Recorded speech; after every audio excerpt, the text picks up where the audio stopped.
Music. Pokemon. Come on. OST. Best Pokemon OST. 310 videos. I mean, the tracks. That's good.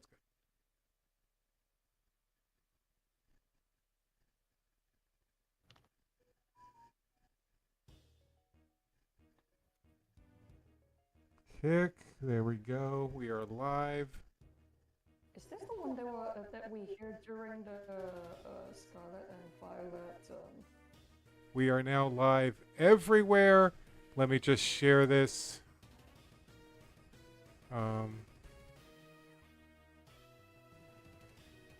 Share this link because it doesn't actually get shared automatically on this account. I might have to turn that game audio down.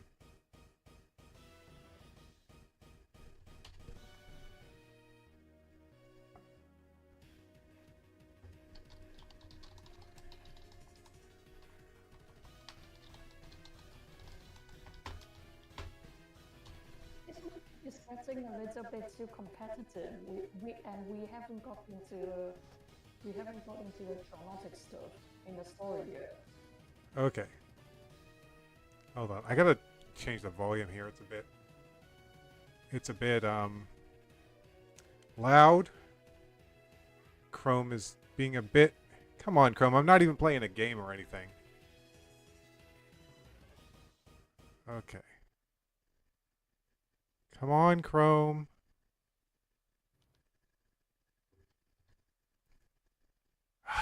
For crying out loud, Chrome. Show the video so I can change the volume. Yeah. Come on. Okay. Yeah, show the volume. There we go. We're going to put it like half. There we go. Okay. There we go. Oh my gosh. Okay, make sure I got the pictures ready. They are ready. Got the document ready. I got to share it with you though so you can actually read it. That's still a little loud. Anyway. Oh, right, hold on. Let me just turn my computer volume up and turn my my speaker volume down. Wow, that is pretty low. There we go. Okay, Carrie, say something? That was pretty loud, but that's okay. Okay. And I am sharing the document with you now. We got a lot of pictures. A lot of pictures may end up being in the same section. We'll see. Okay. Hold on. I need to make sure that my microphone is set up correctly, volume-wise. Microphone. I'm going to increase it a little bit.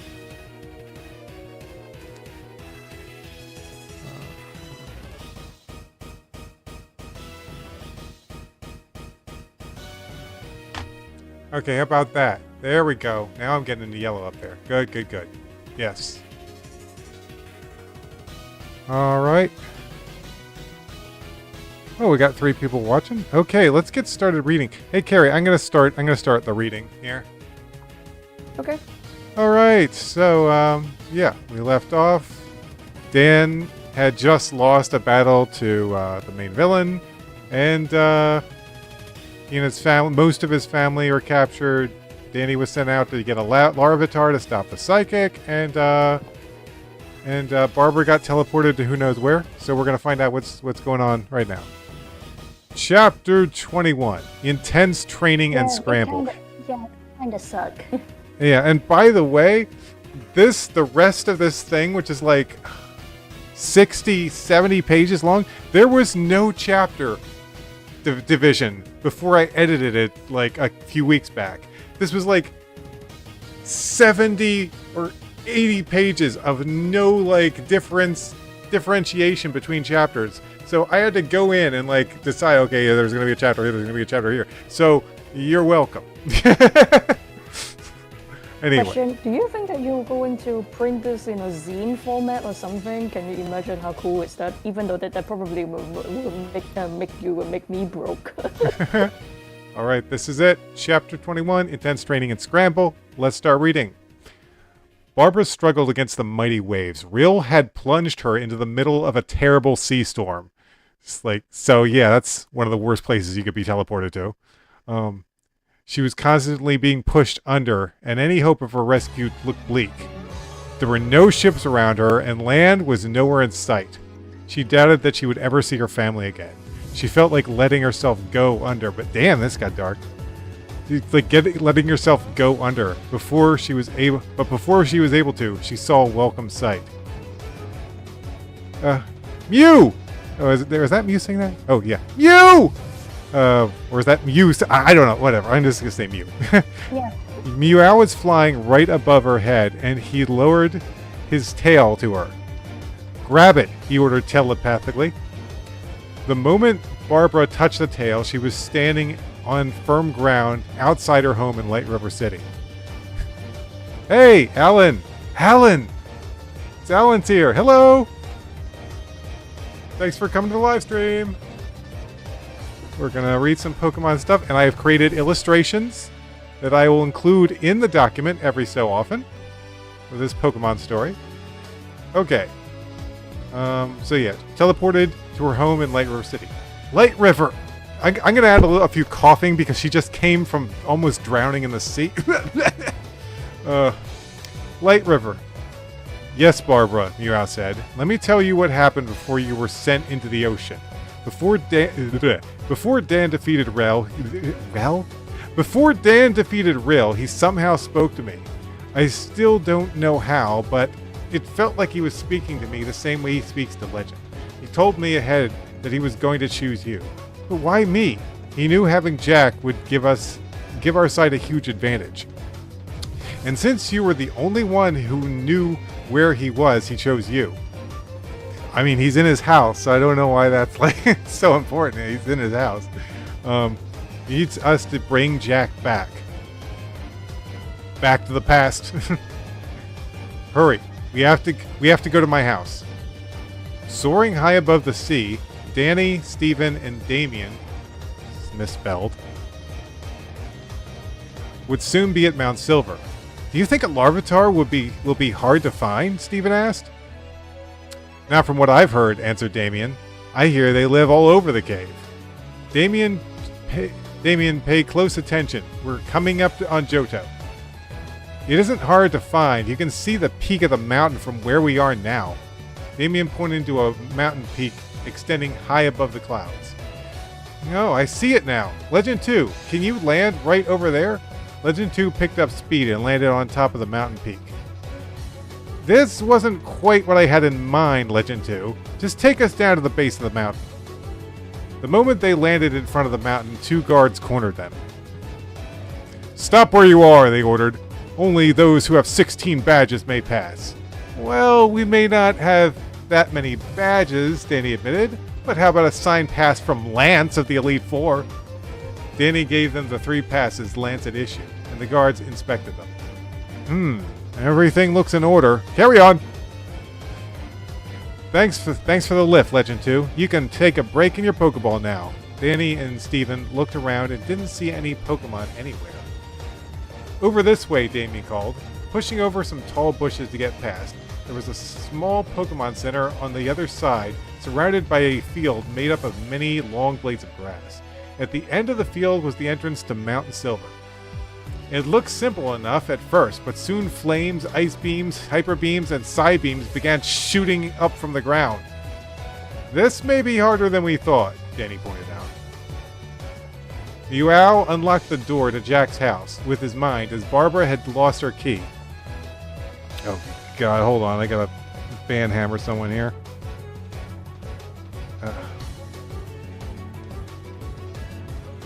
Get out of here. Thank you. Okay. Over this way, Damien called, pushing over some tall bushes to get past Mount Silver. It looked simple enough at first, but soon flamed... I lost my player where I was. Meow unlocked the door to Jack's house with his mind as Barbara had lost her key. When the doorknob clicked, she turned it and walked inside. Hold on, just making sure that we're public. Yeah, we are public on that one as well. Good. Doorknob clicked, she turned it and walked inside. Her whole family was still down on the floor, but somehow was there with them. Tom was present, taking all their pulses. Tom, you weren't captured, Meow noticed. Who, me? No way, I'm much too smart for rockets. What happened to them? Barbara asked, stroking Jack's hair. I'm not sure. Their pulses are moving at only half the rate they should be. I'm not sure if that's how, whatever. Okay, I'm gonna just put a picture in here.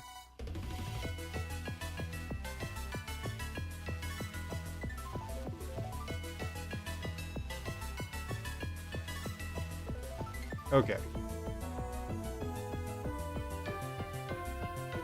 Alright, there's a picture. And moving on. Boop.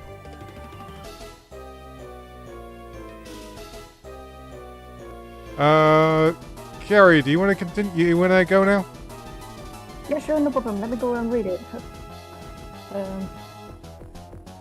Inside Jack's mind, his two halves were still quite. Do you think that is it halves? Is it HALVES? Something like that. Halves? I don't know. I just turned the Inside game Jack's mind. music down a bit. Go ahead. Inside Jack's mind, his two halves, which is supposed to be HALVES, I think. Yeah. And without a pointer, no, without an apostrophe. How do you even call those things? Yeah, there we go. We're still fighting each other over control. Give in, the physical side ordered. The psychic side answered. If we don't be kept one, Jack will die in a matter of days. You're bluffing. How could you be so foolish? Your lust for total control will do us both in. Come on, Jack, wake up. Barbara's voice came between the two, stunning them for a moment. Come on, please, wake up. It's Barbara. The physical Jack informed, you have to get back together for her. The psychic Jack looked like he was soft in a second, but he still refused to join. Why? Danny and Stephen and Damien were making a straight dash for the entrance to the mountain when a hot-tempered three-headed bird Pokemon began pursuing them. The body was an orange fluff ball with stilt-like legs. It has no visible wings, and all three of his heads looked enraged. Danny held his Pokédex over his head.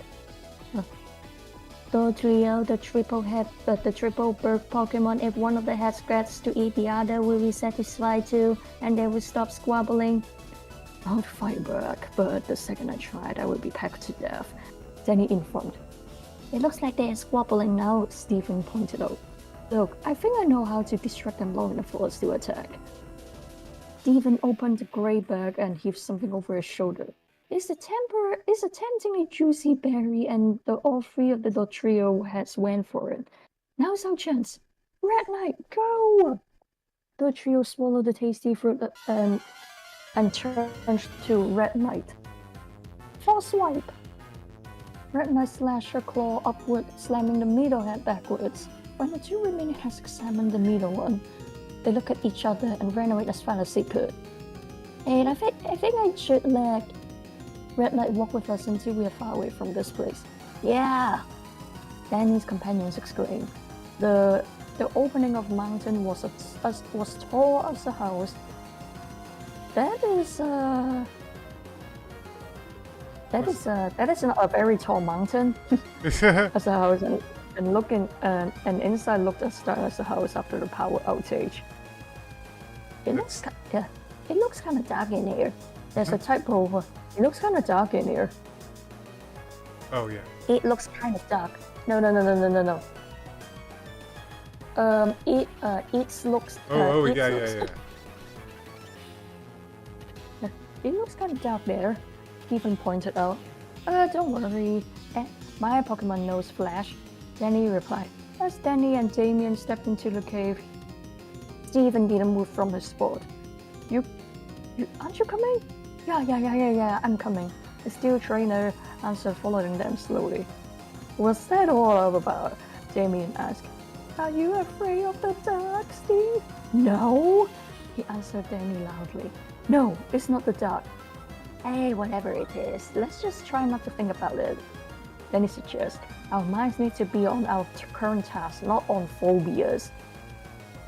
Yeah, we need to forget everything else. That's not a good thing. Let's not forget everything else. Damien agreed with Danny. Actually, how old are they? Because Danny is probably tiny. What about Damien and Stephen? Are they also around the same age? Danny is 10. Stephen is like, I'm gonna say probably around 12-ish. He's older still kind than of Danny. tiny. Yeah. And Steve? It's like, Stephen's like 12. Damien's probably also around 12. Oh, what's that? Oh, Agent 3. Hey, Agent 3's back. Hey, what's up? Every time you show up, I remember how I used to live stream Splatoon. I need to get back to that someday. Which is why we need Deceiver. Danny responded with his gold. Oh, Agent 3. You gonna pre-order Switch 2, or are you gonna wait it out? I am gonna try to pre-order a Switch 2 if I can. Okay, Carrie, go ahead.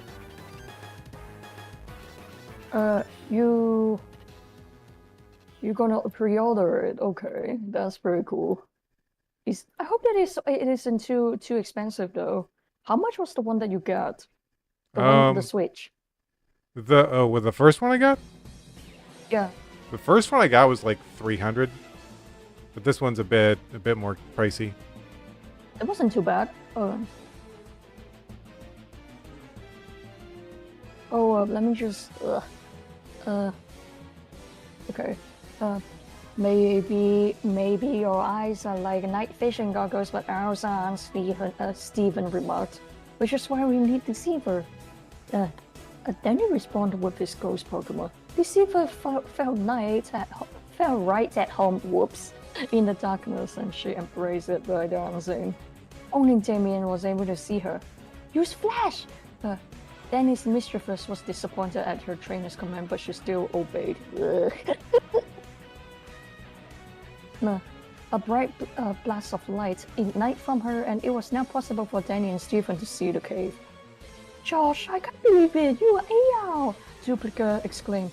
Well, that's a surprise, Lance said without any enthusiasm. Josh, isn't that the name of one of Dan's friends? Asked Jason. Explain, Lance demanded. Where have you been? Okay, the secret's out, Josh thought. Alright, it's time to tell you. It was back in a time when you engaged Duplica. I began to feel like I was losing people. Jack and Dan now had families and to take care of things. Now have families to take care of, and things weren't just the same. And when you got married, when you got married was when I cut out. Losing my sister was the last thing that I could stand. You didn't lose me. Maybe not, but that's what it felt like. For a long time, I went there all over like a nomad, just living from day to day. Then one time I noticed a poster put up by the Elite Four. They want volunteers to help flush out Team Rocket and put a stop to them for good. As when I knew what I would do, I immediately went to the fore and offered my service. Josh said. Lance stopped Josh from going on. We turned you down because you used to be a member of Team Rocket, and there was a possibility you could turn back. Okay. That's when I came up with my alter ego, AR, which stands for Anti-Rocket. Lance Pretty simple, huh?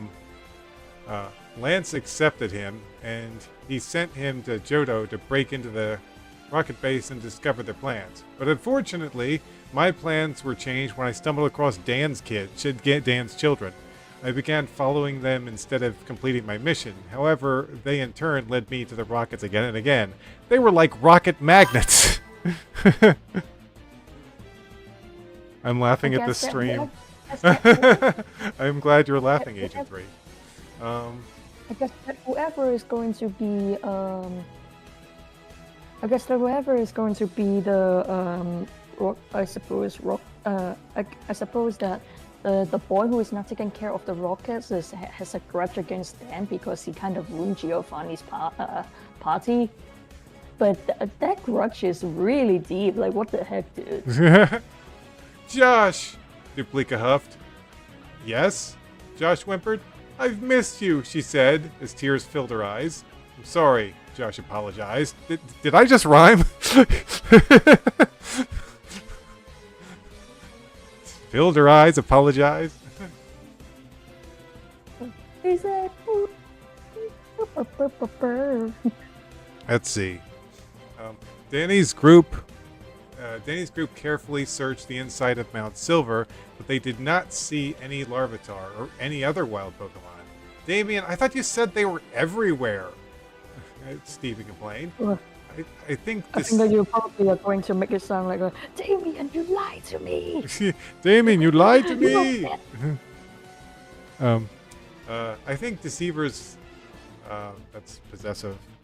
Deceiver's light is scaring them off, Damien replied. But we can't see without it, Danny reminded. Well, I for one have had enough. I'm putting my pause it a bit. I'm thinking about something like use the force, use your mind's eye. Use the force, Danny. I'm putting my glasses back on. Damien felt his waist, but his sunglasses were not there. Okay, which one of you wiped my shades? I think, yeah, swipe my shades, not wipe my shades. What are you talking about? Steven asked. Mystery! Deceiver's lighting went out, and Danny and Steven were blind to what had happened. What's going on? Danny shrieked. I'll use my flashlight, Steven. You had that the whole time? I'll use my flashlight, Steven said, turning on the light and pointing it at Deceiver. At last, they could see the problem. A little green Pokemon was chewing on Deceiver's hair, and it had a pair of sunglasses over its eyes. It's a Larvitar, Danny pointed out, and it's wearing my glasses! Damien shouted in anger. Red Knight, attack! Larvitar looked at the trainers and knew what they were going to do. It let go of Deceiver and snarled, letting out a loud cry. This isn't good. What is it doing? Steven wondered. I think it might be calling for... Danny halted as he saw dozens of Larvitar mysteriously appear. Help! Danny, can Red Knight handle them all? Asked Steven with a fake grin on his face. I doubt it. Then my Pokemon will help out, Steven declared. My team is 5-6 good against rock Pokemon. I am afraid I have no Pokemon with me that would fit in. That would fit. Ugh. I had to fix that.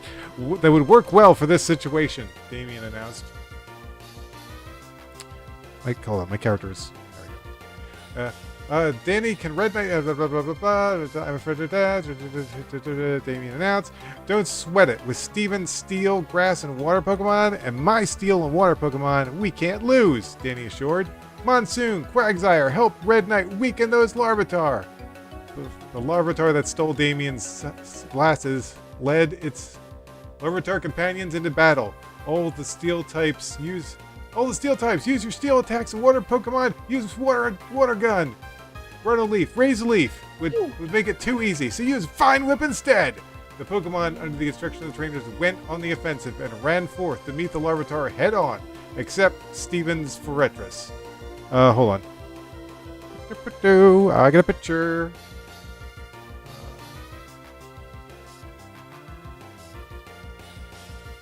Here we go. There's the picture. Let me take a look. Ooh, that's a lot of guys. It was like We are going to jump you. Let's see. Okay, next. I guess it's your turn, Carrie? Okay. Hold up. Let me just close this one, and close this one, and close this one. Yeah, that's good. Hold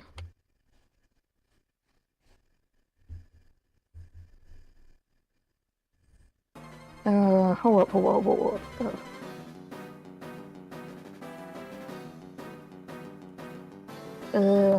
Okay, let's see. Where am I? Oh yeah, Silverfoot, why aren't you attacking? Oh, that's right, you're a steel Pokemon, but you don't have steel attacks. Put your spikes in the power of Lavatar! Silverfoot scatter a piece of broken metal over to Lavatar, ending their furious charge. Now they were all hopping around trying to get away from the painful spikes. Poor little guys! Now's our chance! Guys! Danny cried. All the Pokemon attacked and Waterjet, snapping flying steel wings, cut across the cabin. Lavatar were hit. This is a nasty. This is a really nasty. This is a really nasty devastation for the little guys. Yeah. They were like, you walk into our house and then you broke it, and then you broke everything. What the heck? It kind of feels like that way though. Don't bother. It kind of sounds like that. Hold on. Let me see. The main leading Lavatar had been in the back from all the action. Now to attack, dodging the constant assaults, it reached the Pokemon that hunt its friends and start slamming them. Rontolief and Crusher fell along with all of Danny's water Pokemon. Are those actually names or what? Because oh wait, never mind. They are actually Pokemon names. I was like, when did we get names like that? People status. Wow, that guy is really tough. Damien pointed out. Maybe, but it can beat Cold Heart Steel. Go Silverfoot. F15, get that Lavatar. 3 angry steel Pokemon surrounded Lavatar and got their attack positions. When the young Pokemon let out a high-pitched cry. Oh, That's a very anime scene because he did yell. He was like, It was very memorable. Yeah. Both the trainers and Pokemon covered their heads to muffle the painful sound. Lavatar looked at all of them and saw its chance. Lifting up its claws, Bulbous emerged and crashed onto F15. That little kid is going to regret that. Iron Knuckle, use Sword Dance. When Steven Caesar started spinning up to its physical swing, Lavatar stomped the ground and knocked it off balance. The metallic insect stumbled and twisted his legs. Ooh! Let's see. Cold, hard steel. Damien taunted Steven. Shut up! Steven ordered. It looks like the only Pokemon who can win now are Silverfoot, Red Knight, and Deceiver, and Legend 2!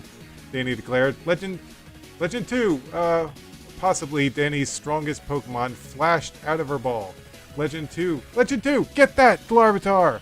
Running loudly, Legend 2 hovered at high speed with her claws open to trap it. This won't fail. Larvitar was clearly focused, and it simply jumped above the dragon when she swooped down for it and smashed its foot into her head. The powerful Dragonite was put to shame by a little Larvitar. It laughed. Now it's having fun by bouncing on the senseless dragon's back. It's making us look like a bunch of rookies!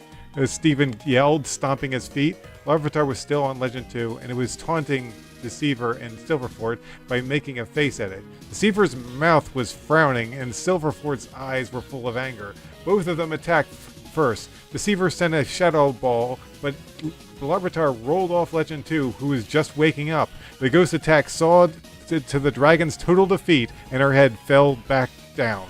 Deceiver, I might be wrong here, but did you just blast your own teammate? Danny inquired. Deceiver whistled, turning away from her trainer. I have a picture of this. Let's see, where was that? Oh yeah, here it is.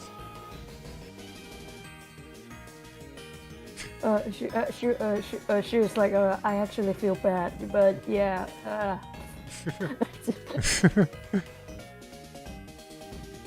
See, Silverfoot used its spikes again. The metal pieces launched at Larvitar were swatted away by its tail and landed harmlessly on the ground. Red Knight had been watching the entire battle. She held her head, shaking it over and over. Do you think you could do any better? Red Knight quickly strutted to Larvitar and stood silently in front of it. Then she kicked Larvitar easily and yet with incredible force. The tough green rock type collided with the ceiling and started falling. Okay, I guess you could do better. Larvitar was seriously upset and began the process of using... My God, this lady is very sassy. She was like, I'm still tired. I can just go and punch him in the face. Oh yeah, I'm going to do exactly like that. Larvitar was seriously upset and began the process of using its Hyper Beam. Red Knight, watch it! Larvitar is going to use Hyper Beam. Red Knight leaped into the air above Larvitar and started coming down. She opened her wings and sped downward, snatching Larvitar and pointing it in a direction where its Hyper Beam would be harmless. The plan was a success, and as Red Knight and Larvitar landed, she pinned it to the ground under her strong steel wings and nodded to Danny. Right. Red Knight, friend ball, go! Unable to escape, Larvitar entered the capture ball as a red beam, and although it didn't go without a fight, in the end, the friend ball clicked. I have a picture here.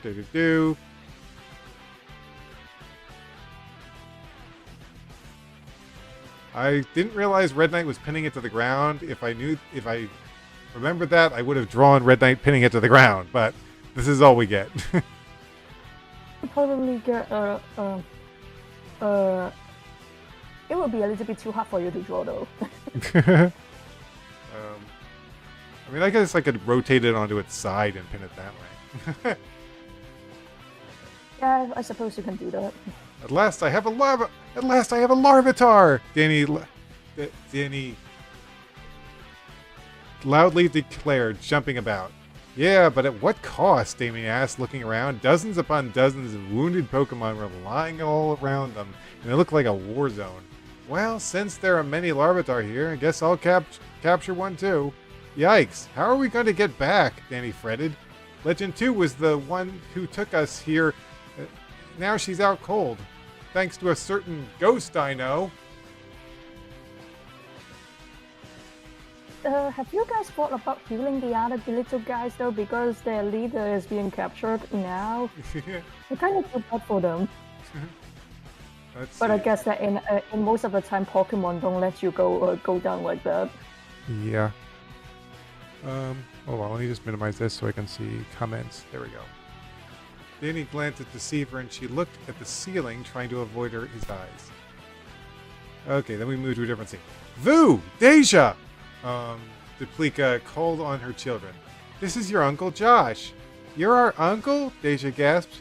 You're the nice man who saved us, Vu recalled. The two children hugged their lost uncle, and Josh put them on his shoulders. I guess it's your turn, Carrie. Man, this is getting rather... Hey, did your mother ever tell you about the time that we stopped Team Rocket? Josh asked. No. Wu replied. Well, you see, it all started... Josh began, and Duplica looked over to Lennox and Lucia to ask him about something. So, what are you going to do about AL now that you know who he is? Well, nothing. He has given a valuable information in the past, and now I know that he's Josh. I believe both of them can be trusted. Thank you. Seriously though, Josh, how are you seriously, Josh, you're just doing everything, community service, no payment, but you're getting food and stuff? I suppose you did get a lot. I suppose that it paid off since you probably live like an Elite Four or something. Yeah. I mean, I assume he gets paid for all this. But it did say community service though, I think. Did I say community service in the dang text? Volunteer, you said something like that. Oh, volunteer. Okay. Yeah, that's... It kind of feels like the same thing. But he's a good boy. He didn't do anything wrong that makes him to go and do community service. Okay. Okay, you can continue now. People water my plants too. A loud noise was heard over the entrance, and Danny and Stephen and Damien fell down the stairs on top of Legend 2. Oh, it was sure a good thing that a Pokemon Center was by the Mount Silver, Stephen stated. But you can say that again. Danny agreed. Just one thing, Danny. What is it? From now on, let's walk when we get inside instead of flying on your clumsy Dragonite. Eh? Yeah.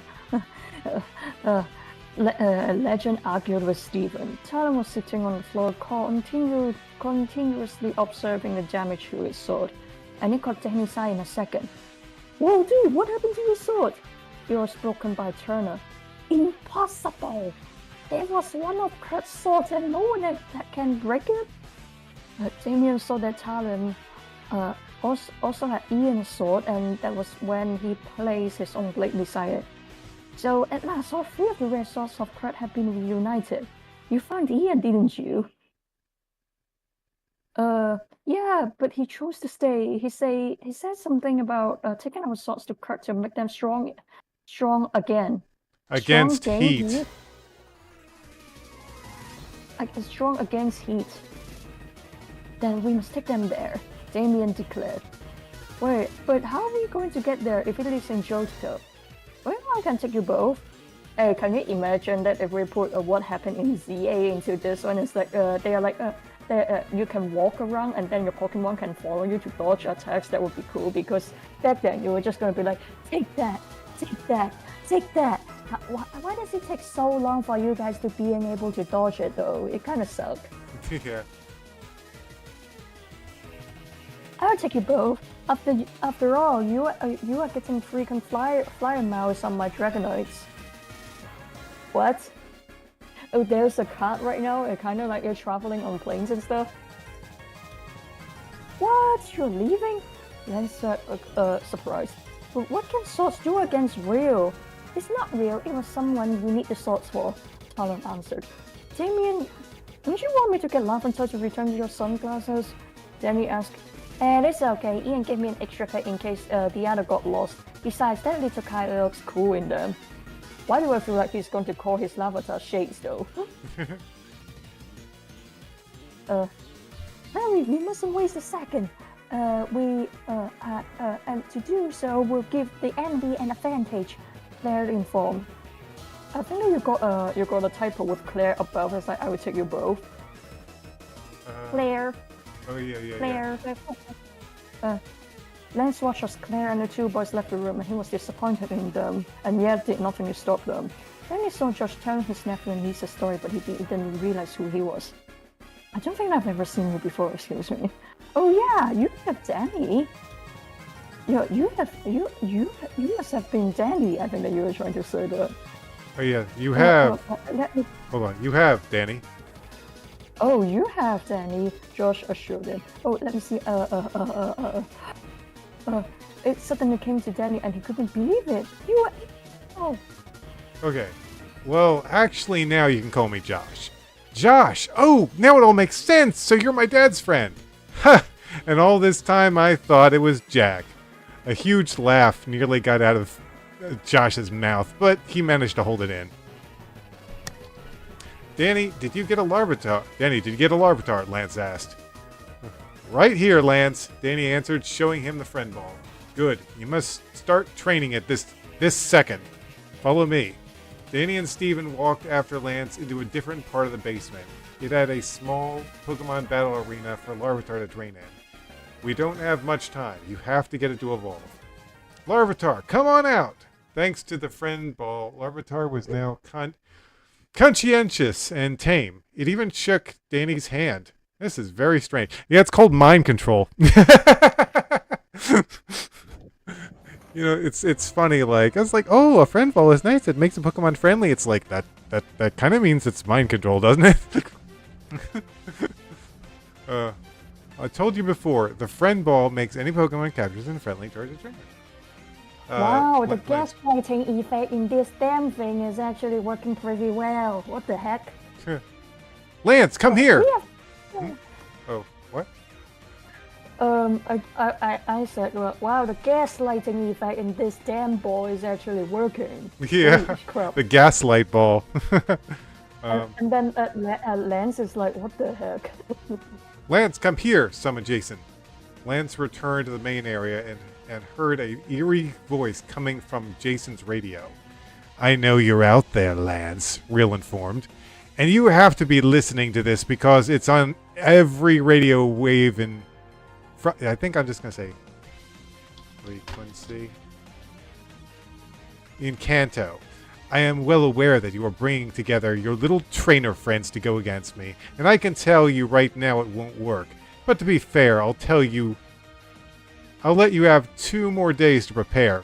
Oh, thank you. And then if you do not show up, I'm afraid I'll have to hurt someone. Oh, and by the way, your elite friends are having such fun being my servants. I'm sure you missed them. Well, don't worry. I want to add you to my collection. Lance kicked a chair over in his anger and pounded his fist against the table. Team Rocket will succeed this time. After all, I've done what Giovanni couldn't. I now possess the Master Ball. Oh no, he has the Master Ball! Lance exclaimed. The Master Ball? Oh yeah, it should happen any second now, Josh informed. What should? Duplica asked. Yes, now I hold the Master Ball in my hand, and... Rill stopped, and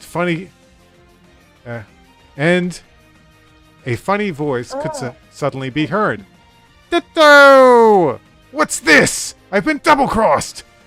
Oh, I see. You had Ditto transform into the Master Ball and gave him to Rill. Duplica grasped the truth. Correct. The real Master Ball is right here. Jason went into his pocket and pulled out the true Master Ball. So Dan is even trickier than I thought, Rill admitted. But in the end, I will triumph. Remember, Lance, you have 2 days. I hope Danny can evolve his Larvitar into in that little amount of time, Lance thought to himself. Why do I feel like they are going to speedrun everything in 2 days? And then Larvitar was like, whoa, that happened. It's time to battle. It's time to battle, Larvitar, declared Danny, looking at his new Pokemon. Against what? Asked Steven. Every Pokemon we have. Jesus. Is that right? Right now, seriously? I guess that little you is unhinged. Just like, let's fight. 2 days? What, again? It already beat a lot of them back in Mount Silver, remember? And I bet it got a lot of experience points, or I'm going to say experience because point sounds weird. And it got a lot of experience during that battle, which is why we should repeat it. Okay, Carrie, I guess it's back to you. Wait, you sure? Steven, I can't just forget the look on my dad's face when he told me that to get a Larvitar and evolve it. He had complete faith in me and I won't let him down.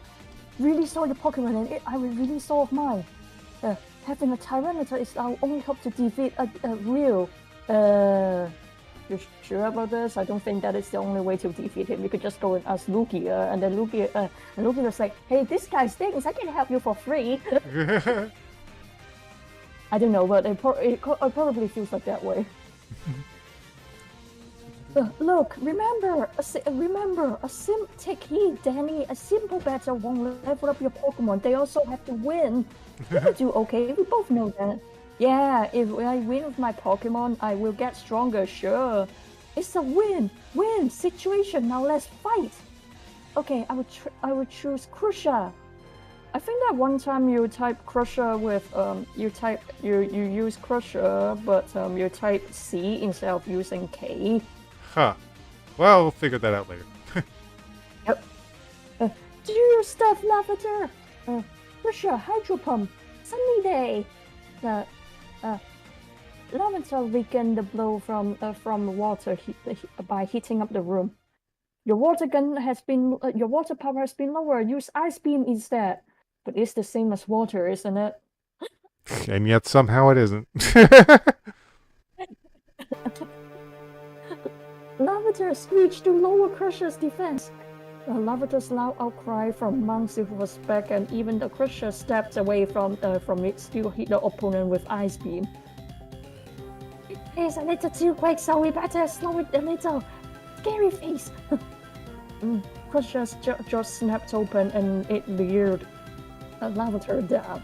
Okay, I can see what you're up to, Steve, but I won't let it work. Lavater, use your scary face.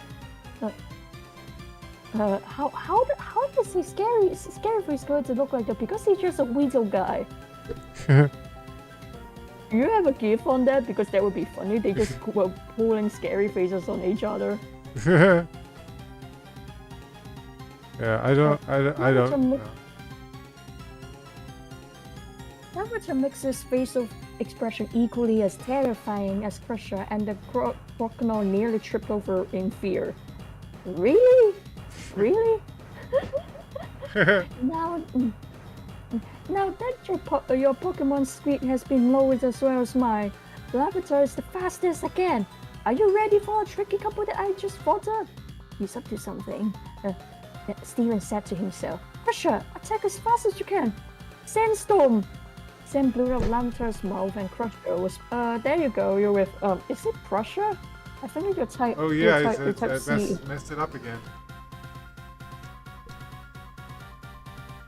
Who is this guy anyway? I think it was... Wait.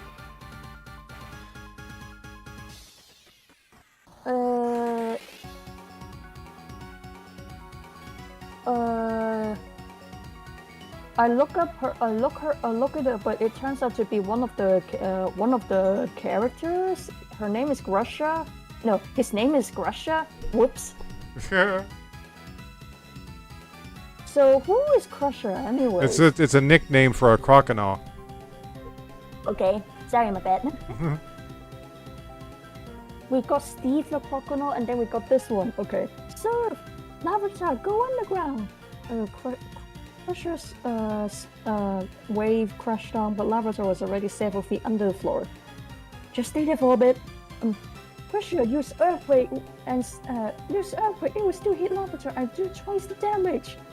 I wonder how can they hear underground, because... how? Yeah. There now. Too late. Do it, Crusher. Crusher shrugged and scratched his head. Oh no. Now I remember only a Ferrogator can use Earthquake, and Crusher is only a crocodile. Whoops. Okay, just stay there and let the Sandstorm do a little bit more damage. Crusher, instead of Earthquake, shoot and water gun into that hole. Block the hole with Ancient Power. Lavater tossed up a boulder and caught the hole into its tunnel with no place for Crusher to shoot. Do have Earthquake from where you are. Floor was cracking up and Crusher was attempting with all his might to... stand. Then he looked down one crack and got a clear shot at Larvitar. Crusher, water gun full blast! Larvitar, move out of its way! Small rock Pokemon ran through the open valley and jumped from wall to wall to get back to the upper level. The sandstorm subsided at the exact second. Good one, Larvitar. Now you sandstorm again! Larvitar, Crusher, trap Larvitar in Whirlpool! Larvitar started up a sandstorm again. The Whirlpool trapped it in the process, and it now fought to get out. Crusher, Rock Smash! Larvitar tried to swim again, but the pull from the water was too strong. Larvitar can't fight against the way the water is moving. You have to work with it! Swim with the water, not against it! Larvitar turned in the direction of the whirlpool was circling and went into the flow. Crusher pressed its claws together and swung at Larvitar from the right. Larvitar, headbutt!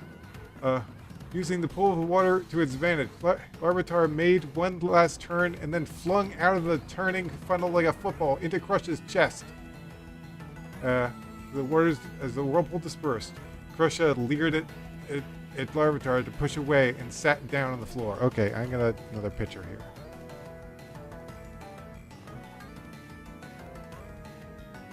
Boop. Okay, there's the picture. Yeah.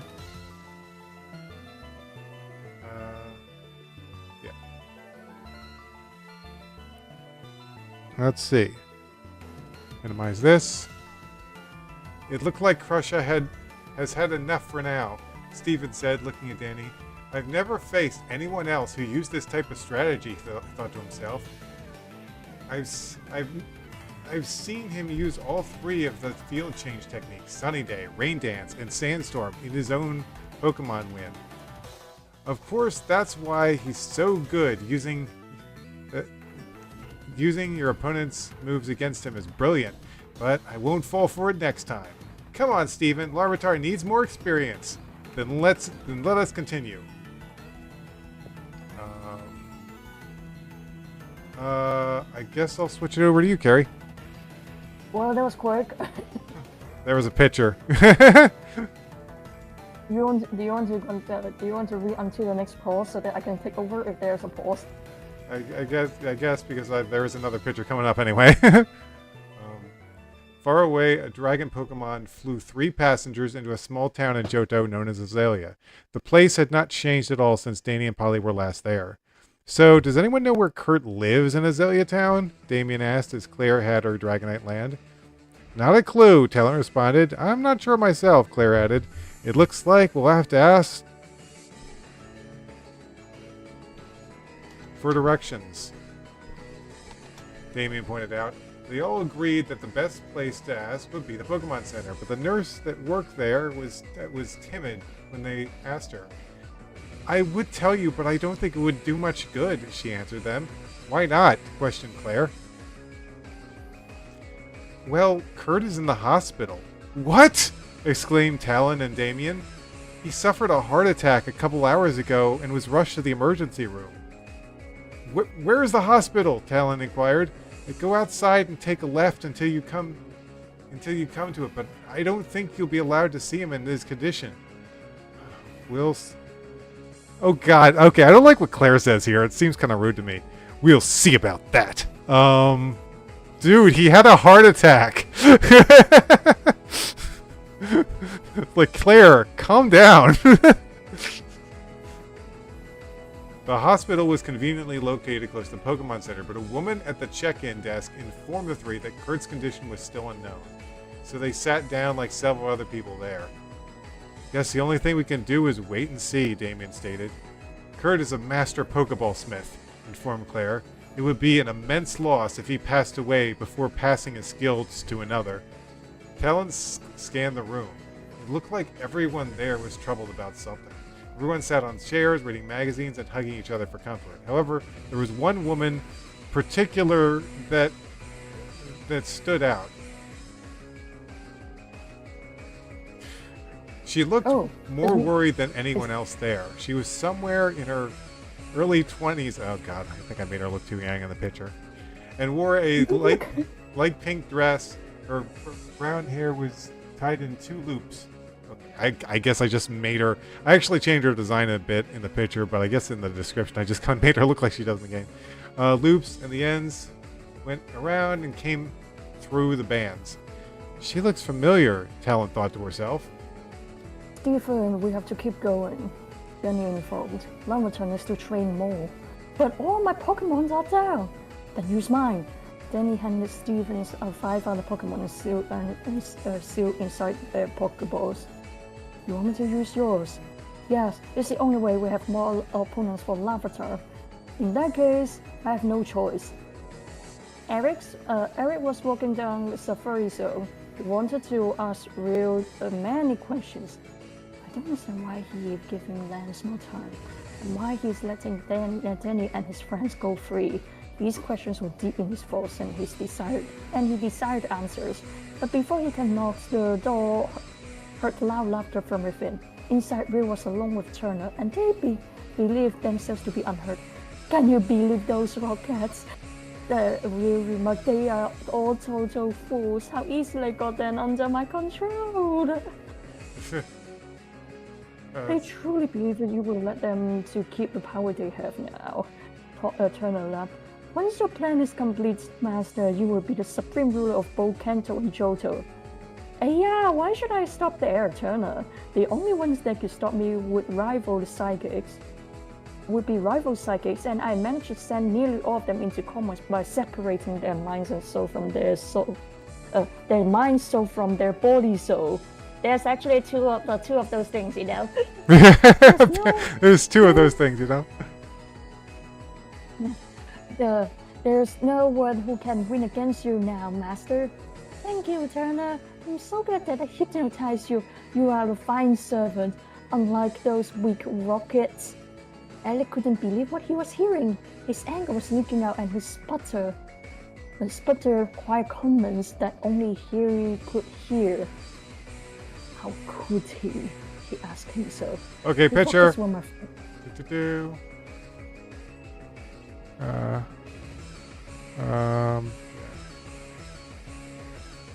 There's supposed to be a line here implying that he's like hiding behind a wall, but next time you can just go. You can just put a manga lightning between them. It's like zzz, like the or like the smash, the split screen. Yeah.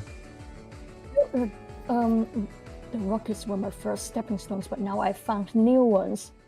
Rio pointed to 4 people who looked like very strong Pokemon masters. There were 4 men and 1 woman.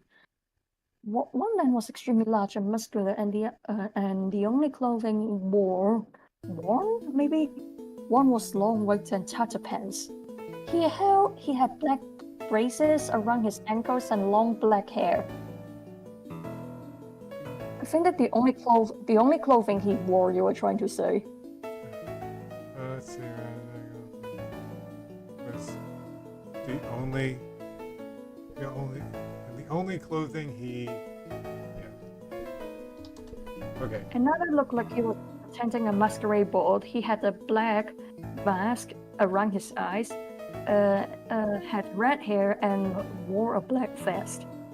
Ooh, the rest of his clothes were very odd in design. They had different layers and many points. They shot out like sharp edges. His shirt and pants were nearly all red except cuffs and sleeves.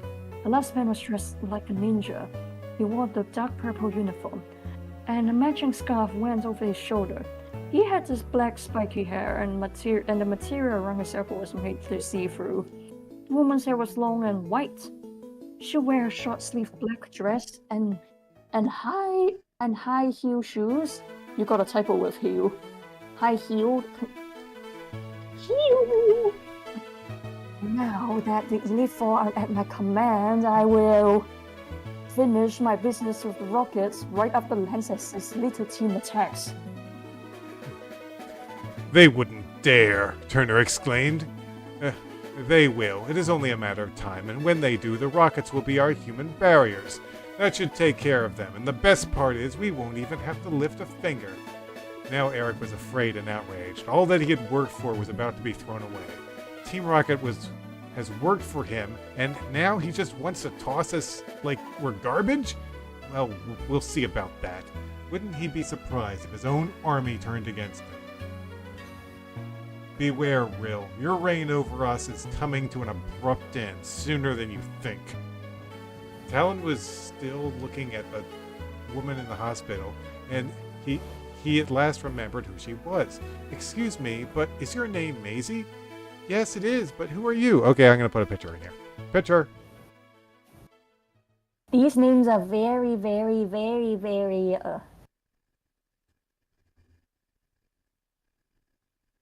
Okay.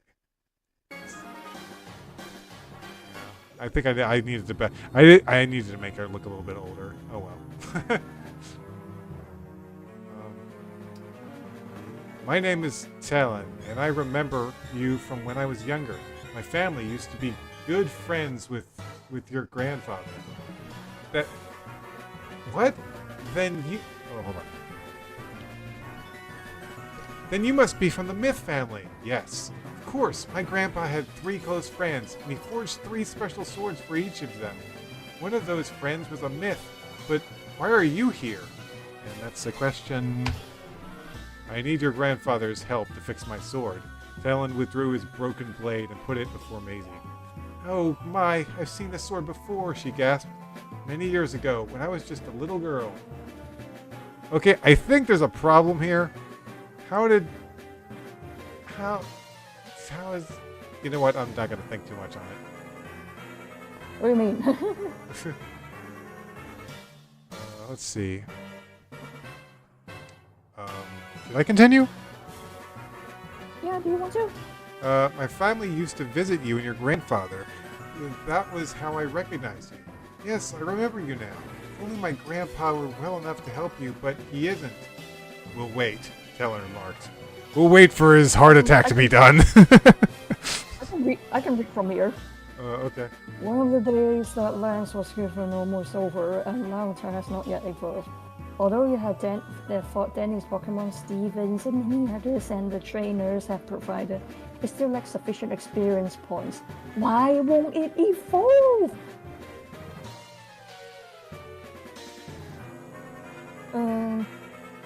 It still needs more experience. But we have a battle all day long. It might be midnight soon. He's also very tired. He looks different now. Dan, you got a typo. He looks different now than we began though. Look at it, Danny. Danny eyed Lavender. It had grown since the battles began, and his color was changing. I think you're right. I think you're right. It must be getting ready to evolve in our Puppeton now. He has battled everyone in here except me. If we won against your high-level Pokemon, he will evolve for sure. Danny declared, "Come on, Lance, Lavender has to battle more." It's just turned to midnight, Josh. We're running out of time. Give Lavender this. Nurse Joy took out the egg out of Chancy's pouch and hurried to Danny. It's a lucky egg. They are very rare. If your Pokemon is holding one after it wins a battle, its experience points will increase by more. Oh, he will definitely evolve after this battle, Danny exclaimed. He really needs to slow down a bit. If he wins, I'll go easy to you. Dragonair is my Pokemon. You have to win this to evolve. I'm counting on you. He growled at Danny as if to say not to worry. What a gun! Scary face! Lavender stretched his mouth open and lashed his fangs and tongue around. But the move really just made Dragonair mad. I think you got a typo that. Yeah, just made Dragonair mad, and it countered the gruesome look with a jet of H2O. Dodge it! The water splattered to the floor and Lavender hopped back. Serve attack! I don't know what to do. It doesn't have an attack that can hurt dragons. I mean, the only thing that would affect Dragonair would be ice and... Danny paused, hoped against hope. What? Danny hoped against hope. Danny paused. Hold on. I mean, the one thing that Danny... Yeah, he paused and then he hoped against hope. Danny said... I'm just gonna change it to that. He hoped against hope. Is that a word in English? It's kind of strange. He hoped against hope. I feel like I'm messing up a phrase here. So what is the phrase then?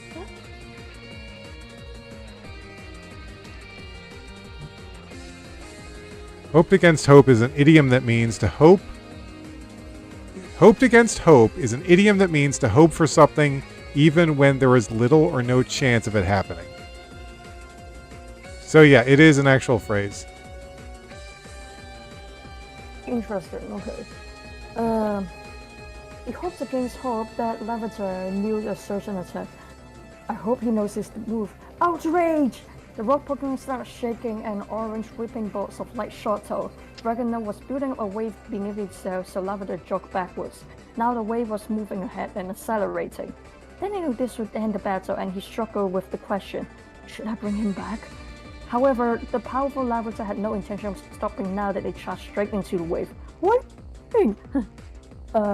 The orange lightning orbited around it now, and Larvitar jumped up above Dragonair, coming down, thrashing it up into its home wave.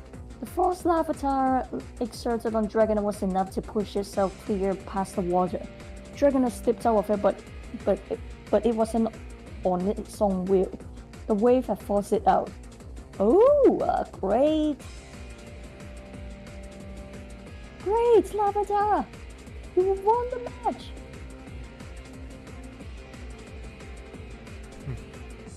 Hurry and hold this egg to increase your experience. Danny moved the lucky egg to Larvitar, but it swatted away. Hey, why did you do that? Larvitar looked at Danny, and that was when the trainer saw the reason. The lightning that came from using outrage was still flowing. Danny, move! Lance shouted. Larvitar punched Danny in the face and knocked him out cold. And yes, Jesus. There's a picture of this.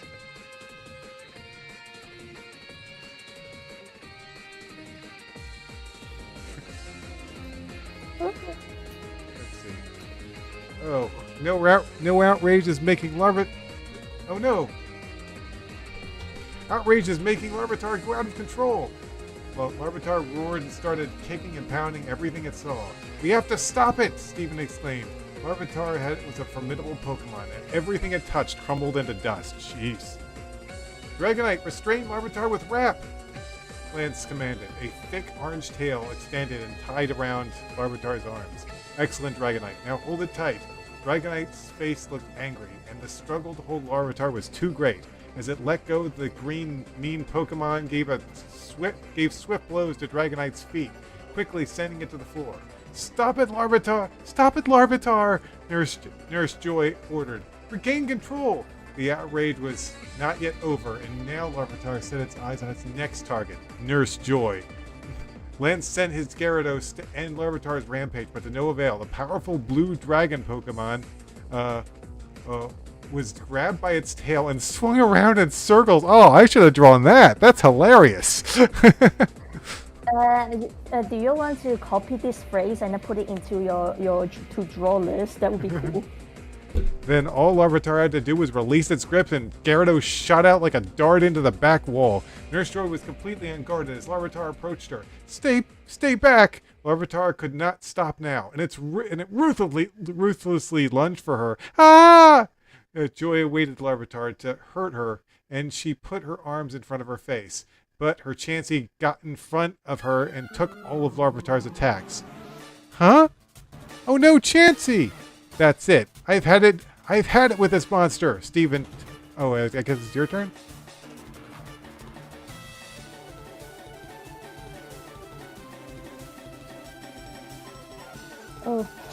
That's it. I've had it with this monster. Stephen took all of his Pokeballs from healing machine and was prepared for an all-out assault. Wait! Lance shouted to Stephen. Hey, he's going too far. No, look at it. Stephen did what Lance asked, and he was both terrified and pleased at the same time. Larvitar's body blinked with a white light, and then the light overtook it and began morphing. At last, he's finally reaching his second form. The bright light brightened the room and brought Danny back from his short coma. I thought that he might have a concussion, not a headache. Oh yeah, probably a concussion. Does anyone around here have some painkillers? You okay? Lance sighed in relief. Well, if you are having the worst headaches ever, okay, then you bet I'm right as rain dance with what Larvitar is holding me. So, because he wasn't able to believe what Larvitar had turned into, it was not green at all, but silver and had no appendages whatsoever. It looked like a cocoon wearing a mask, had sharp points on the sides, and has two eye holes on the front and looked outward. Pupitar, the hard-shelled Pokemon.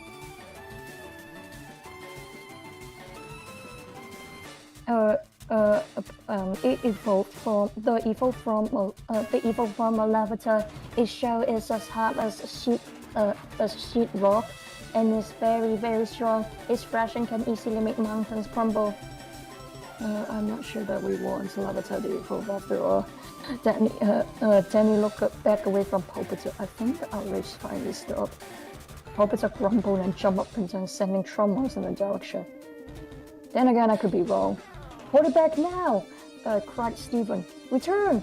A retraction beam from Danny's friend boss was too slow and easy for Pulpiter to roll away from. A red sphere was now glowing to monumental proportion in front of Jupiter's eyes. Oh no, not that! That's a hyper beam! Stephen exclaimed. No! If a hyper beam of that power is actually used, it will blast us all away and reveal our location at the same time. We have to stop it! I need to go grab a drink, hold on. Okay.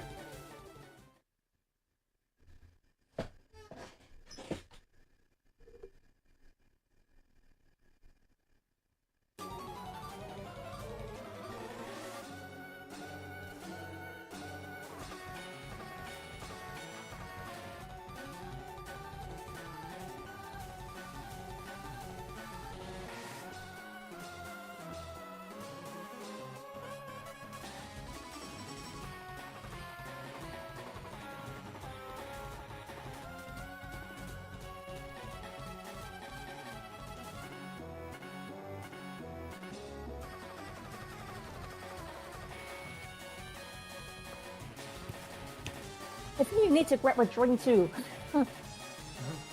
I forgot to add this picture.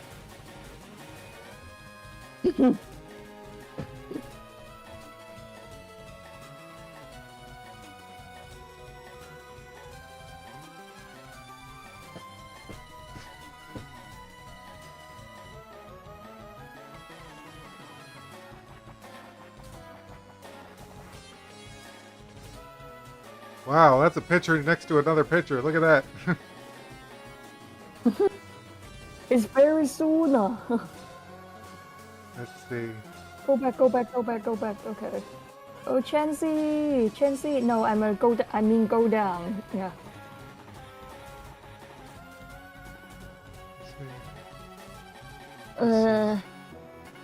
Go down. No, it's wait, yeah, it's hyper beam. I think that was your turn. Okay. Back now. Right, Steven.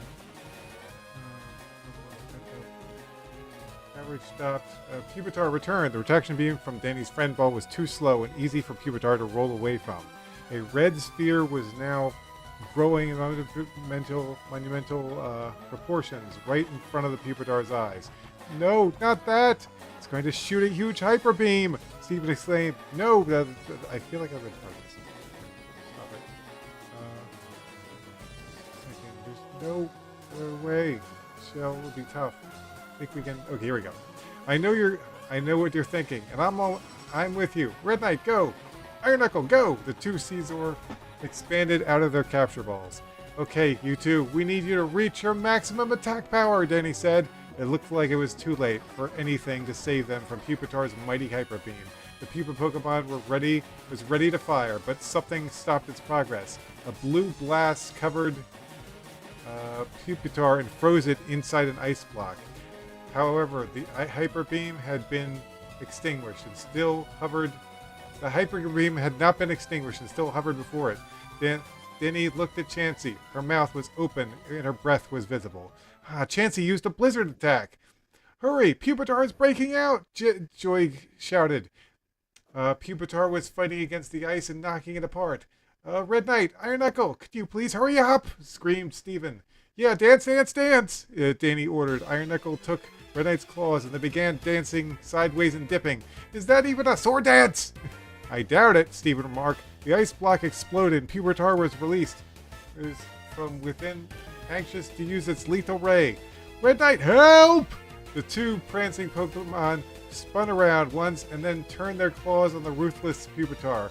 Before shooting the double hyper beam, 4 hyper beams that's stronger than an ultra beam, Danny fathomed. 4 hyper beams, that's stronger than an ultra beam. The bright ball that was possessed by the Pupitar was shot straight through the middle. by the hyper beams and popped as if it was a harmless bubble. Similar with Pupitar's fate, it was tossed out of control by the total power of the simultaneous rays and finally fell. It's about time Pupitar return. Maybe this wasn't such a good idea, Steven considered. After all, what good is a Tyranitar if it tears our arms off instead of rails?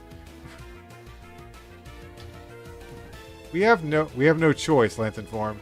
Danny must learn to control Pupitar. Nothing else can stop Rill. A doctor approached Maisie. He seemed relieved about something, and his look offered hope to her. I have good news. Your grandfather is in a stable condition. Maisie gave a sigh of relief and smiled. In fact, you'll be allowed to see him in a little while. Thank you, Doctor, she replied. Talon looked at his broken blade, hoping against hope that Kurt would be able to help him. Lance, we're getting another message from Rill, Nick alerted. Rill's voice once again came from over the radio. Do you want to read?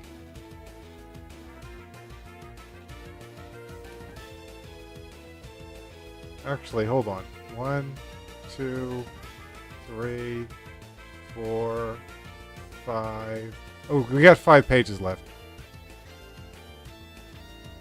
Oh, we're doing pretty good. Okay. So you want to go get a drink?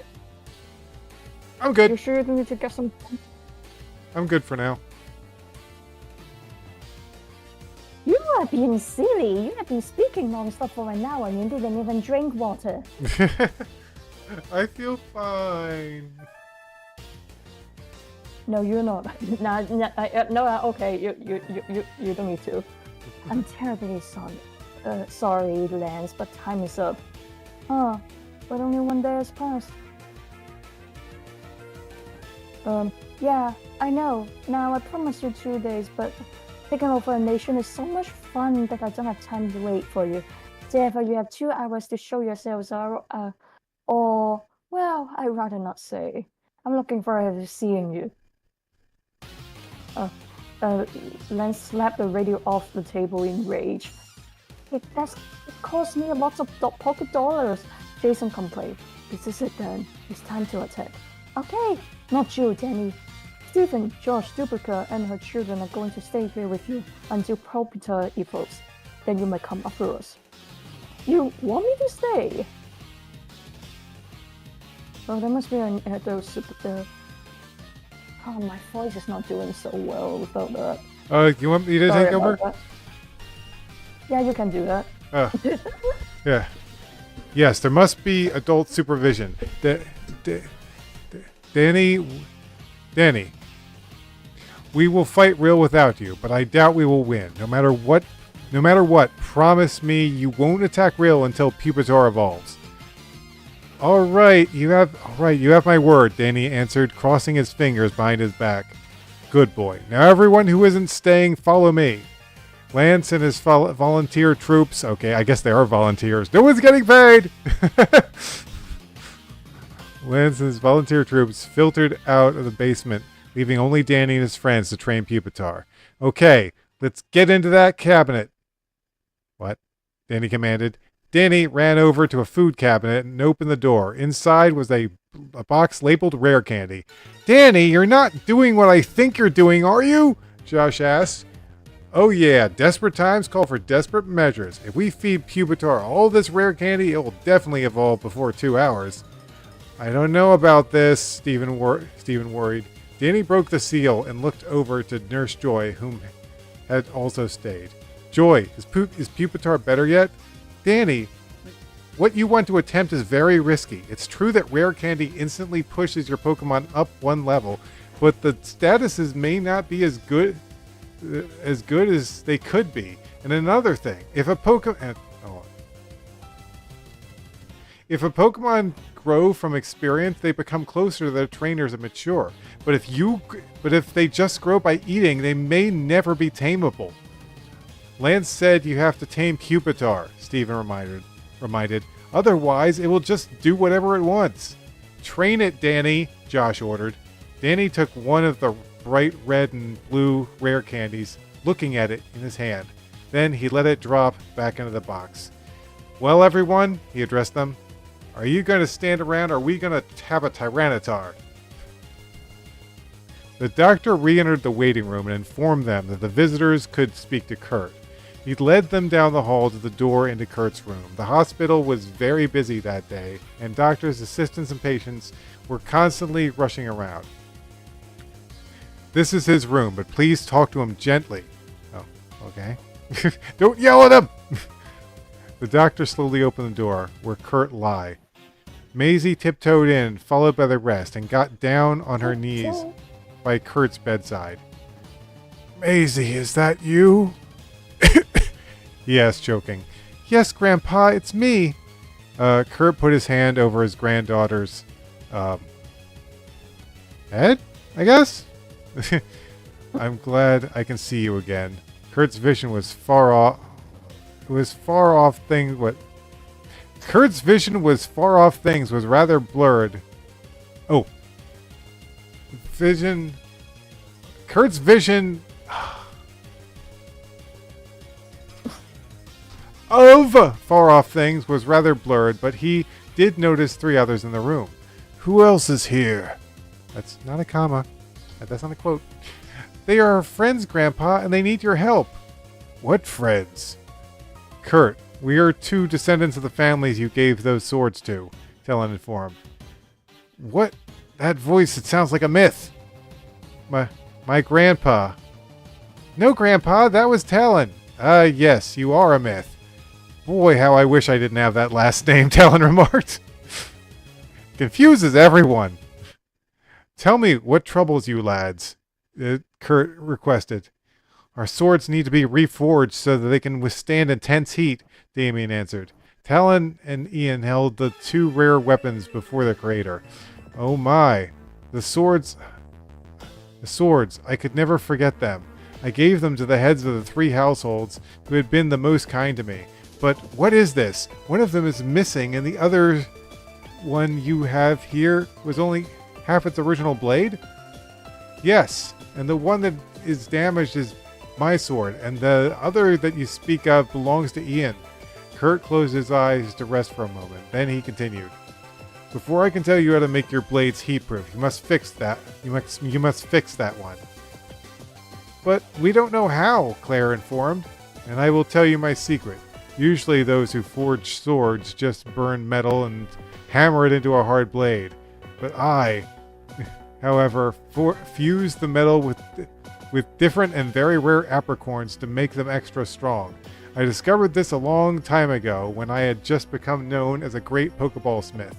Apricorn trees were spread out all over Johto, but I needed apricorns constantly, so I planted the different varieties outside this town. However, there were 3 types of apricorns I planted that couldn't be made into Pokeballs. These apricorns named Flame, Winter, and Metallic.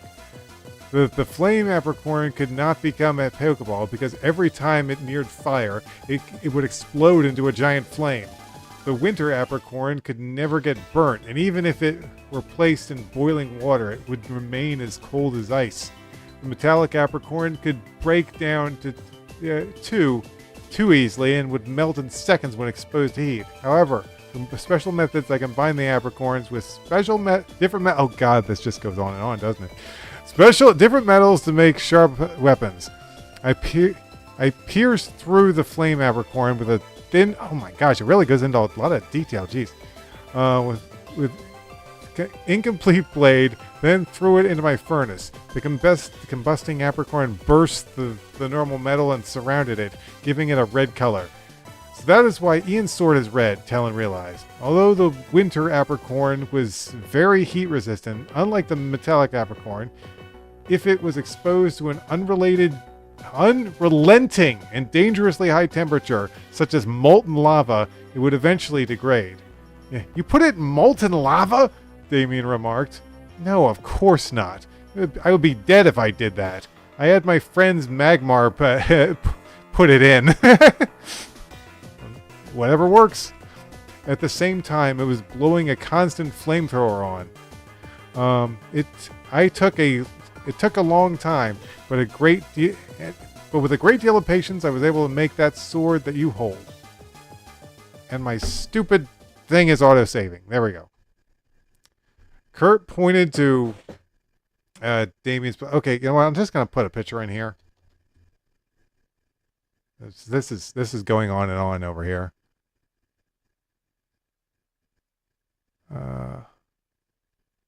Boop. I guess I should have included Damien here too. Oh well, maybe I can do that later. Seconds. I know already, Talon said, staring at the place where Turner had broken his sword. Talon, to fix your metallic weapon, you must take half the metallic apricorn and melt it. Then place your sword in its original mold and add the apricorn and steel that have been melted in a pot. Finally, hammer the sword until it is as good as new. Thank you, Kurt. But where do I get a metallic apricorn? Talon inquired. We have one hidden by Grandpa's workplace. I'll show you, Maisie replied. Hurry. I sense you need your swords ready for a great battle approaching, Kurt predicted. You sense right, Claire replied. Hurry, come with me, Maisie ordered. She took them over to Kurt's workshop and dragged out an old iron pot, putting it over a fire. Claire, Damien, you melt the steel rods over in that corner. Talon, I'll show you where the apricorn is that you require. Damien picked up the metal poles and let them drop into the cauldron, where they became bubbling liquid. Damn, that's a hot cauldron. Bubbling liquid in a moment. That is a really hot cauldron. Jeez. Maisie and Talon went outside. Kurt's granddaughter told him where the apricorn was hidden. She pointed to a spot, and Talon dug it up with his hands. After a few tries, his fingers touched the hard metal surface of the rare apricorn, and he pulled it up. It needs to be cut in half. Okay, if I ever were to write this, I would really cut down onto the details of how to make these swords. This is a slog. No problem, Talon replied, using his cutting weapon on the metal object. He whacked it, but did not cause any change to its appearance. What? He attempted to do it again and again, but each time there was no difference and the apricorn remained whole. Separate! This time as Talon's anger brewed, his shattered blade glowed in a white radiance, and when it came in contact with the apricorn, the round thing split in two. Talon looked at the strange change in his sharp metal possession, but since the task was finished, it returned to normal. What happened? I'm not sure, Maisie answered. The two of them were surprised at the sword's strange act, but they decided to ignore it for now and continue with their real job. Soon they had come back with a burning pot full of melted steel. Hurry, Talon, let's put the apricorn in. When the apricorn half touched the liquid, they changed colors. What? They changed colors, the substance in the pot. They changed the colors of the substance in the pot. And oh my damn brain. Undo that. The colors, the substance in the pot went from the colors of change the colors. Oh God, this is killing me. They changed colors. The substance in the pot went from they changed colors. And the substance in the pot went from an ugly gray to sparkling silver. I just had to add an and. Talon looked over and saw iron blocks that had the indents of a sword blade. A large hammer rested beside them. Oh God, this is killing me. This is obnoxious. I can't believe I wrote this. Well, it looks like it's hammer time, he remarked, grabbing the tool. The two swordsmen tipped the pot over and poured the steel into the gap after placing the broken blade there first. Maisie made certain that it was just the right amount to reform the fine weapon. Yes, that will do. Now we must apply enough pressure to it. Talon and Damien took turns shaping the heirloom by pounding it with a heavy hammer. After waiting a few minutes, they took them from their shapers and revealed that Talon's precious sword was whole again. Talon immediately put the fixed blade into a small tub of ice water, making steam shoot up. At last, Talon's sword was done. Thank God, that took forever. And they could move on to the next step. Oh no, not another step. Oh God, this is taking forever. Oh man. Why is there a next step? Do you want me to read after this page, or is it finishing or something? Ugh, please tell me we're almost done here. 1, 2, 3. Okay, we're almost done. At the hospital. I can start at the pause. Sorry about that. I don't know why my voice was like. I'll survive. We only got a couple pages left. At the hospital, Kurt told them that a special chemical could protect their swords from Turner, but the only thing that had possessed it, who had Okay, let me take over then. Who had possession of it was Professor M of New Burktown. Well, it looked like we'll go further into Johto, Damien moped. Hurry, we have little time, Carrie exclaimed. Claire exclaimed. Wait, I need to go find something out. Talon said to Claire. Kurt, when I was trying to slice the metallic apricot, it started emitting light. Oh, so you have discovered the secret of the apricot for that sword. Kurt grinned at him with interest. What secret? The apricots that I used for this sauce differ from normal apricots in many other ways. The salt that you will, Talon will change itself to become momentarily sharper than usual. The sauce harder, only your parents would know of that. Know that, of course. So I Turner still wants it. Talon gasped. I wonder why he would convey my sword after he was able to break it. It was because he knew something that I didn't. Keep that sword safe, Kurt ordered in a serious tone. I will guard it with my life. No villain shall take it from my hands. I trust you, Talon.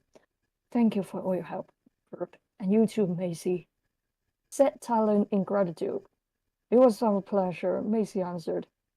Just be on your way. We know that you are in a hurry.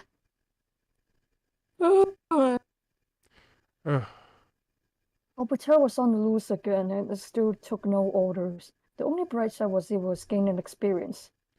It seems to be like a thing that happened to the little guy. Oh, that's a lot. Oh, jeez. I need another class. But we are tiny.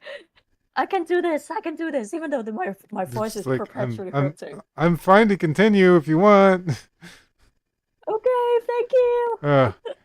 Pupitar, you have to start listening to me, Danny said, as Crusha was crushed under Pupitar's weight.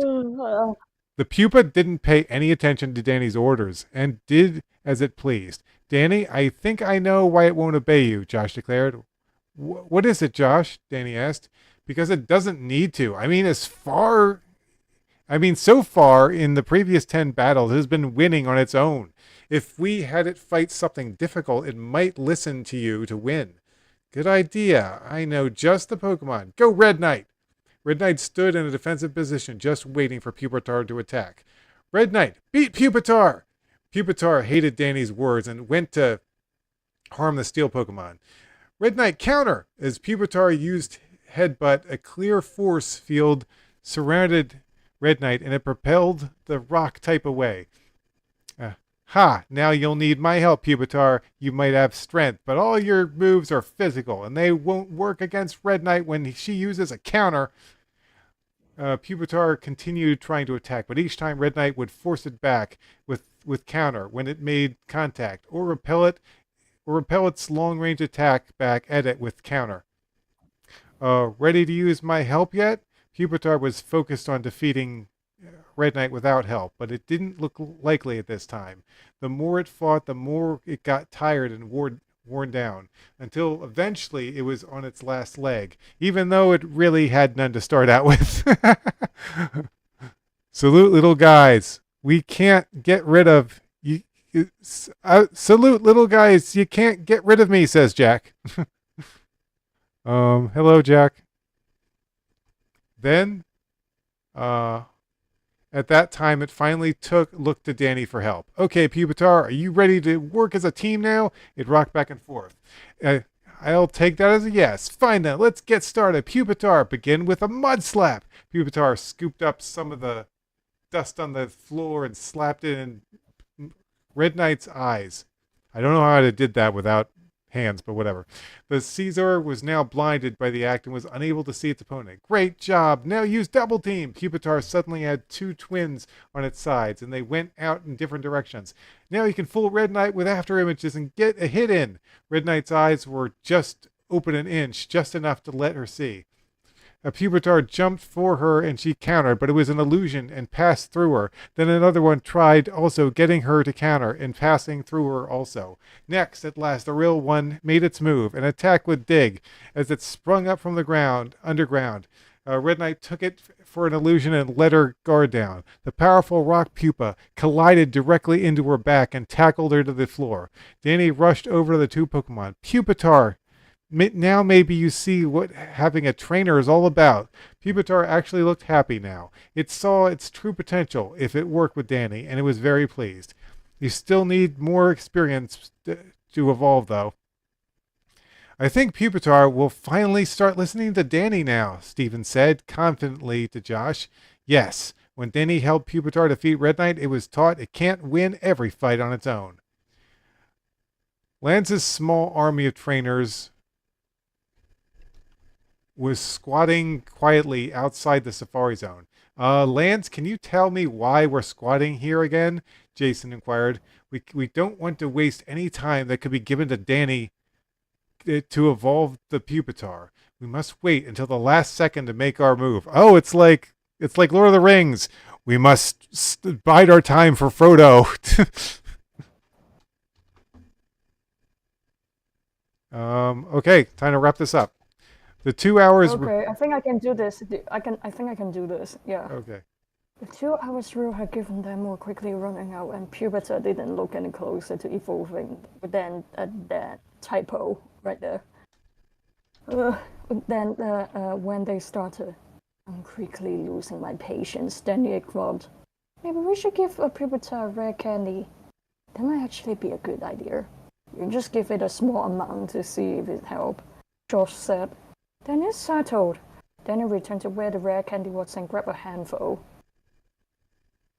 After a long stretch where Pupitar actually ate food on its body, they began feeding the candy slowly, piece by piece.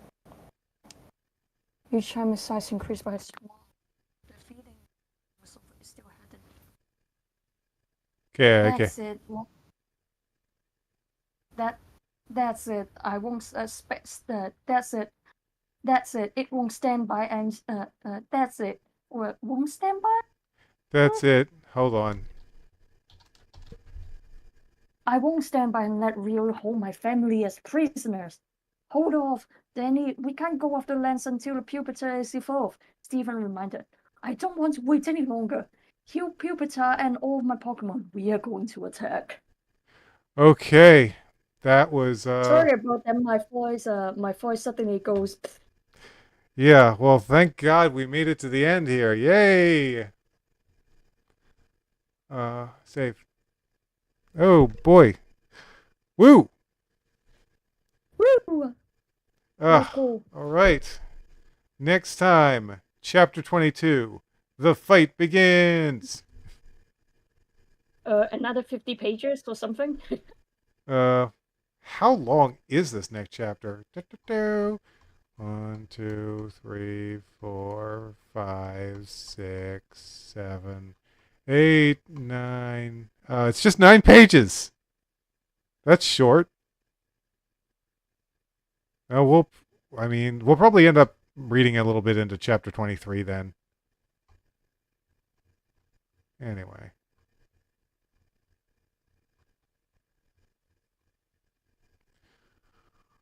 Oh. What? Okay. I'm just gonna leave a little. There we go. Okay. Wow. Oh, the stupid Pokemon music stopped playing. Oh well. Ugh. Well. I guess that'll do it for reading Pokemon for today. Do you want to do some quick farming or something with Kasepis or whatnot? Oh. Or maybe just wait for Switch. Yeah, we got a good 53 minutes until those pre-orders go live. Well, I guess I'll end the live stream. Okay, well, thanks for watching. We'll see you next time for Thanks for watching, Chapter guys. 22, The Fight Begins, and probably at least some of Chapter 23 as well. I got some more pictures to make. Oh, Jack, I guess I could show you the pictures real quick. So, yeah. Talon talking to Kurt. Danny being attacked by Larvitar. Larvitar fighting Dragonair. Talon talking to Maisie, who I guess I should have just left her hair the way it was. Might redesign that later. Um, uh, mm, Eric overhearing Talon is going to betray. Eric overhearing Real is going to be betraying Team Rocket. Larvitar versus Croconaw. Danny catching a Larvitar. Mischievous accidentally knocking out Legend 2 and Danny being upset. Whoops.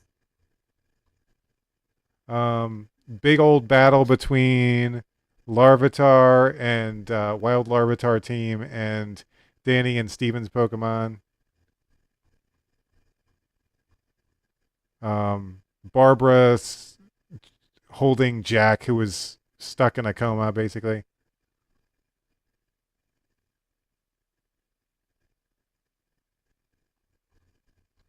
All right. So let me just get back to the chapter page.